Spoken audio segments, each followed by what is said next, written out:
Episode 5 feels like an episode that's waiting for the next battle. Armies are marching, plans are being made, everyone seems to be preparing for what's coming next. But I don't think the most important conflict in this episode is happening on a battlefield. It's happening in the space between what's true, what people believe is true, and what powerful people can convince everyone else is true. And what I loved about this episode is how consistently that idea shows up across almost every major storyline. Whether it's Rhaenyra trying to hold on to the city, Ormond building Daeron's image before he even arrives, or Larys reshaping the way Aegon sees himself. Episode 5 keeps coming back to the same question. How much of this war is actually being won with dragons, and how much of it is being won by controlling the narrative? Rhaenyra has technically won King's Landing. She has the castle and the throne, and she has dragons above the city and guards below it. But episode 5 keeps showing us that occupying a city and convincing a city are not the same thing. The small folk do not automatically see a liberator. Many of them actually see the woman whose blockade helped starve them in the first place. And even the faith does not see the lawful queen. The High Septon himself has already said that he's anointed Aegon, and he refuses to anoint Rhaenyra without proof that Aegon is dead. And he also refuses to let a military takeover rewrite that religious reality. And he's even warned Rhaenyra about it. Even the Gold Cloaks are becoming fragile. They are unpaid, frightened, and increasingly disconnected from the people they are supposed to control. That is why the graffiti matters. The Queen of Bastards graffiti cannot physically remove Rhaenyra from the throne, but what it can do is attack the version of Rhaenyra that has to exist in the public imagination for her reign to survive. That's why it's very important to her, and when she vocalizes this to Daemon, she explains that it attacks the legitimacy she herself represents. A crown, after all, is just metal, and the throne is just furniture. Ruling begins when enough people agree that those objects mean authority. That's why to Daemon, it's a little different. When he tries to explain his perspective to Rhaenyra, he explains that authority can be gained by dragons, because dragons also at the same time represent legitimacy. And as long as they have dragons, they have the authority, power, and legitimacy. And Rhaenyra understands this, at least partially. In the Sept, she recognizes that the people and the Seven may need some display of humility or difference from her, and that is precisely why she goes to the Sept. She's not suddenly becoming religious, she's just trying to present herself as a queen the city can accept. The problem is that her enemies understand that same principle, but they are much better at exploiting it. Ormond Hightower is the clearest example of what this episode is doing. He's not only preparing Daeron to fight, he is building the public image of him before Daeron has actually earned it. When Daeron wins their game and starts apologizing, Ormond immediately corrects him and tells him to never apologize for victory. And then he reveals the coins bearing Daeron's face. And I absolutely love this detail, because coins travel. Think about it. Coins travel and move through markets, taverns, soldiers' hands, and the poorest corners of the city. So every time one of those coins changes hands, it quietly repeats the same message, and that is that Daeron is not some distant prince waiting in Tumbleton, but in fact, Daeron is already entering your daily life. So Ormond is basically creating this sort of familiarity before conquest and recognition before coronation. He's also giving people a much cleaner story than Rhaenyra can offer. Currently, her rule feels chaotic. There are shortages, unpaid guard, religious resistances, public anger, and constant disagreement inside her own court. On the other hand, Ormond offers a simpler alternative, a young victorious prince whose face arrives stamped in gold. And the brilliance of it is that Daeron doesn't even need to be present. Ormond can turn him into a symbol, and symbols are much easier to control than people. And that's why the assassinations and the coins belong together. Ormond is not just paying killers. He's attaching every act of violence to Daeron's image. So the coin becomes proof of reach, influence, and inevitability. And that's because Ormond understands that the most persuasive ruler is not always the person who has already won. Sometimes it's the person everyone believes is about to win. Ormond's campaign does not only change how the city sees Rhaenyra, but it starts changing how Rhaenyra sees the city. And this is why the Sept conversation is probably one of my favorite scenes in this episode, because Rhaenyra does not describe one clear enemy. In her own words with Daemon, she describes something staring against her, something crouched, something formless.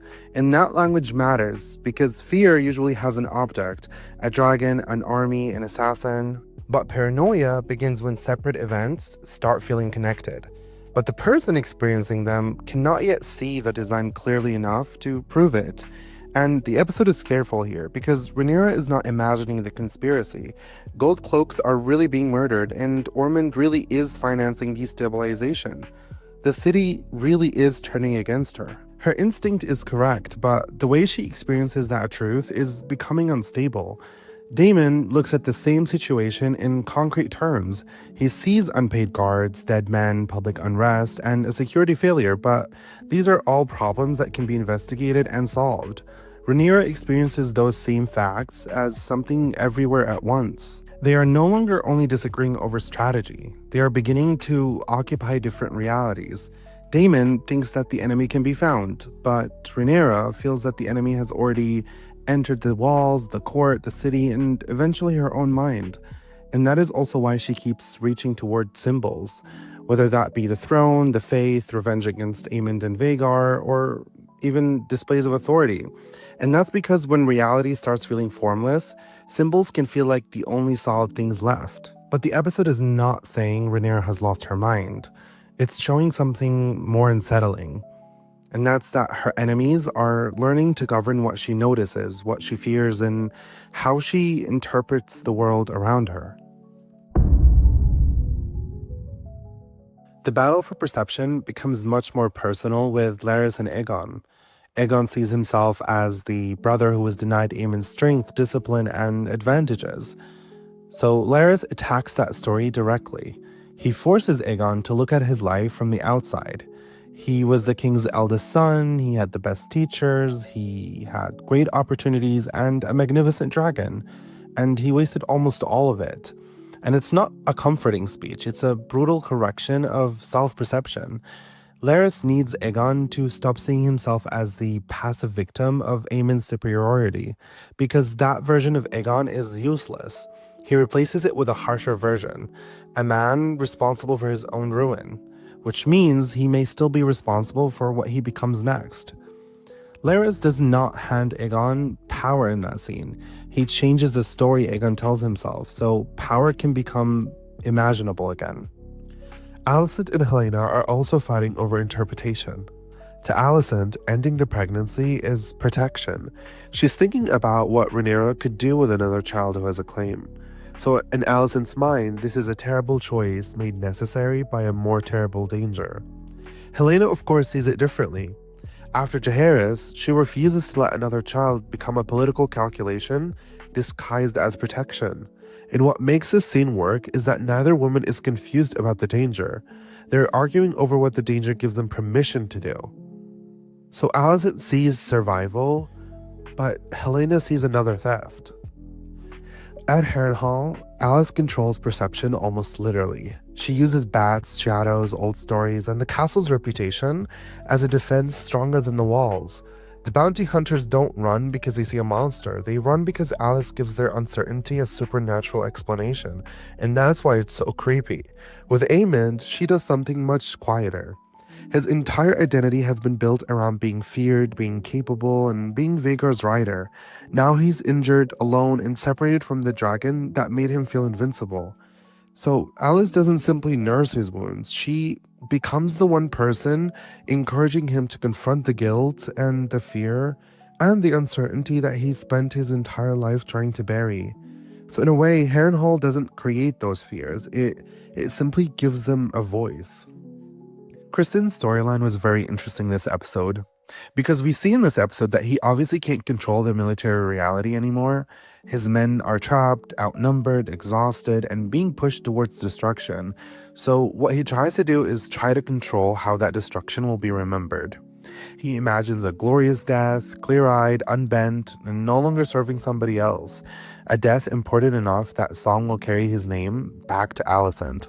So what Kristen is starting to do is turn failure into legend. And Gwaine sees right through it. He realizes that Kristen's heroic story requires every man following him to die inside it. And I feel like that is the danger of perception in this episode, because a convincing story can give someone purpose, but it can also make everyone else's life expendable. The ending brings the entire idea together. Daemon finally finds proof. The hidden campaign has a source now. The coin connects the killings to Daeron's manufactured image and to Ormund's operation. So for one brief moment, the invisible enemy has a shape. But then Ormund takes control of that image again. The gold cloaks are not simply murdered. They are arranged around a table beneath the words, "A feast for traitors," and that display is doing several things at the same time.